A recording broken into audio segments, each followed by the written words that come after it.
My biological mother had me in shame and left me in a hospital because she was a single Greek woman and didn't want anybody to know. So I was conceived in shame. I was born in shame. I was left in a hospital in shame. I was adopted in shame. I was lied to for 33 years because of shame. That is the power of guilt, shame, and condemnation in your life.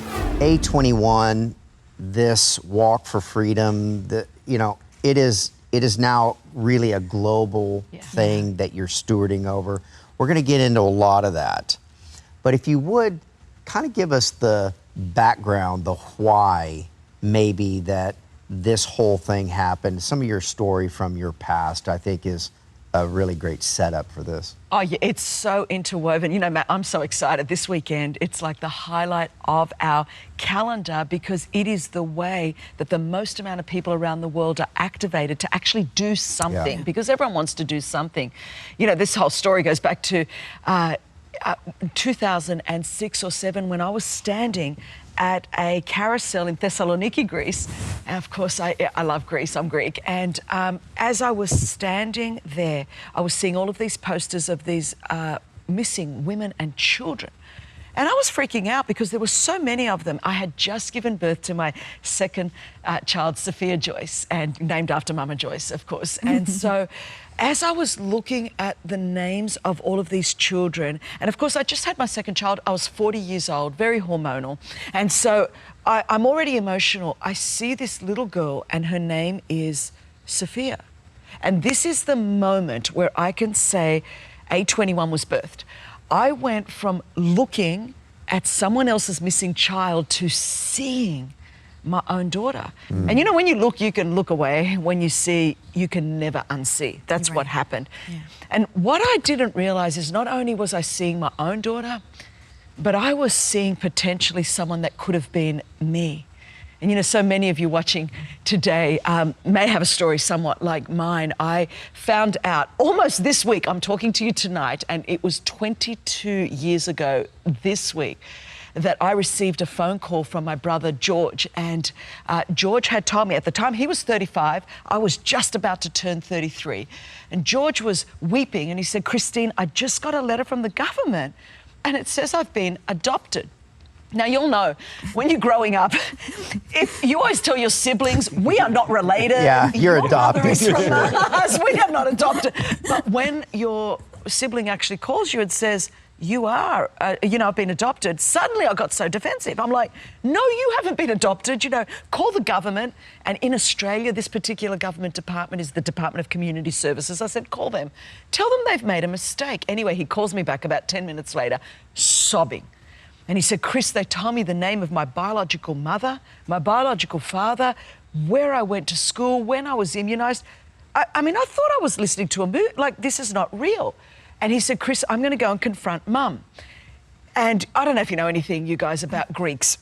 And if you're watching this in Greece and Italy, you're my people. And una fazza, una razza for all my Italian brothers and sisters. And so we are like one in the same. We are very passionate, in case you don't know. And so we act and then think. So I'm thinking, my brother, We saw the movie, My Big Fat Greek Wedding. You got it. That's my big fat Greek life. And so I'm like, literally, my mother does not know what vegetarian food is. It's like lamb.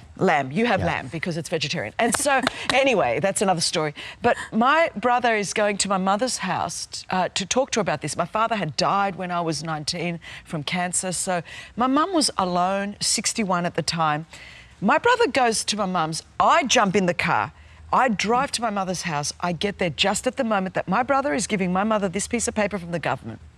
And my mum took it. I will never forget this, I'll never. And her whole face changed and she just started crying. And she said, George, I am so sorry. All of the adoptions in Australia 35 years ago, they were all closed adoptions. And we never thought you would find out. We never thought any laws would change that you would find out. And the last thing I promised your father while he was on his deathbed was I promised him I would never tell you. And I tore up all of the paperwork, I threw it away, and that was my last promise. So you guys, you can imagine, my mum was crying, My brother was crying, the dog was crying, everyone was crying. So I go to the kitchen to make some baklava and to try to help solve everything here with food. Eat. You've got it, that's it.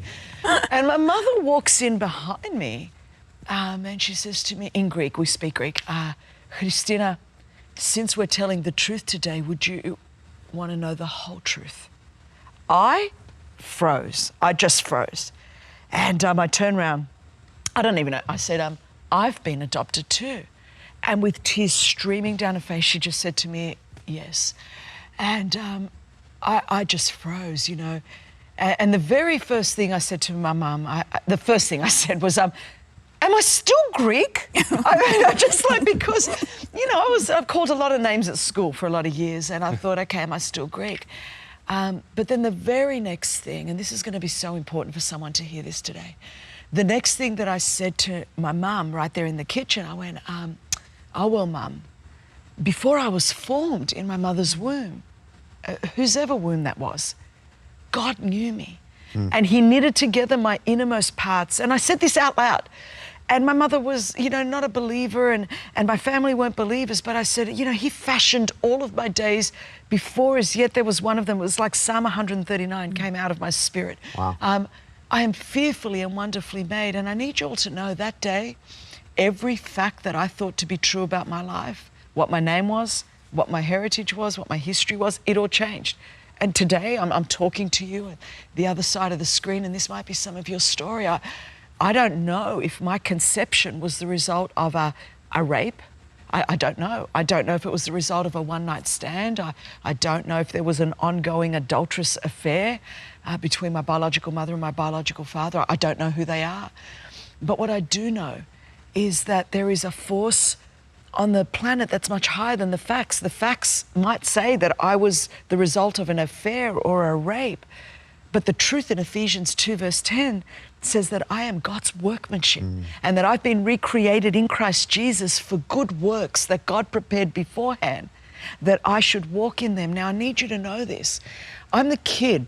I found out 22 years ago I was left in a hospital, unnamed and unwanted. As you'll see, my birth certificate, and it says, you can see it right there, child's particulars prior to adoption. It doesn't have a name on it. It says child's name, unnamed.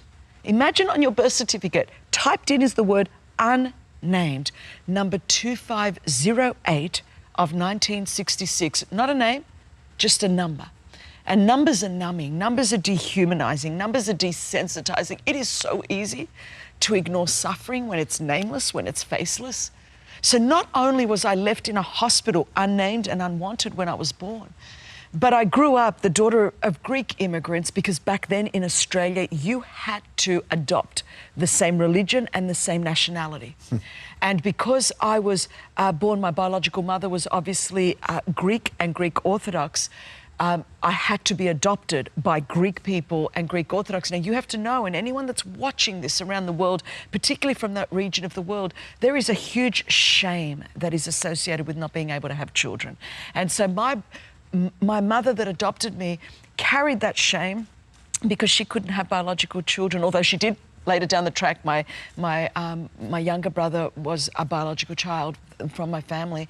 And so they never told us because of the shame. My biological mother had me in shame and left me in a hospital because she was a single Greek woman and didn't want anybody to know. So I was conceived in shame. I was born in shame. I was left in a hospital in shame. I was adopted in shame. I was lied to for 33 years because of shame. That is the power of guilt, shame, and condemnation in your life. And then I was sexually abused for 12 years from the time before I ever went to school right through into my early teenage years. So you could imagine the brokenness that I carried. You could imagine the shame and the guilt and the condemnation. People like me don't normally sit here with you on a program like this, celebrating what we're about to be celebrating this weekend with people all over the world, literally over a 24-hour cycle starting in New Zealand, where the sun comes up first, going right round the world to Hawaii, where the sun goes down at the end. People will be walking for freedom for the sake of 40 million slaves around the world today. And people say, Chris, why are you doing this? So not only did I see that in Thessaloniki, Greece in 2006, not only, and this goes all the way back, and you're going to see how God weaves everything together in our life. I'm left in a hospital unnamed and unwanted. If I was not left in a hospital in Sydney, Australia, and I was left in a hospital in Romania or Albania or Bulgaria or some of the countries where we rescue children from today, Cambodia or Thailand, or all around the world, we have 19 offices in 16 countries around the world. I could be one of those children that I'm rescuing, because Australia had a rule of law and a proper adoption system. So, whereas a lot of these other countries have not had that. So I could have been left in a hospital. A trafficker would come in and say, oh, I'm her uncle, I'm going to take her, and which is what happens all around the world all the time, or I'm a friend of the family, or I will look after this child, and they take the child and then either sell them, as we have multiple cases where children have been sold. We've got 2 18-month-old children that have come into our care just in the last 3 weeks, 18 months old, that were sold for begging. And so they were sold to other people, and the traffickers have them and use the children as props for begging. And so this is what could have happened to me. Other children sold into sex trafficking around the world. That could have happened to me. Friends, no matter what trouble you're facing today, God has already provided the wisdom, courage, and strength you need to stand. For your gift of support in any amount, we're going to send you Joel Osteen's new book, You Are Stronger Than You Think. Please go to tbn.org/stronger than, and thank you for being a part of this global television ministry.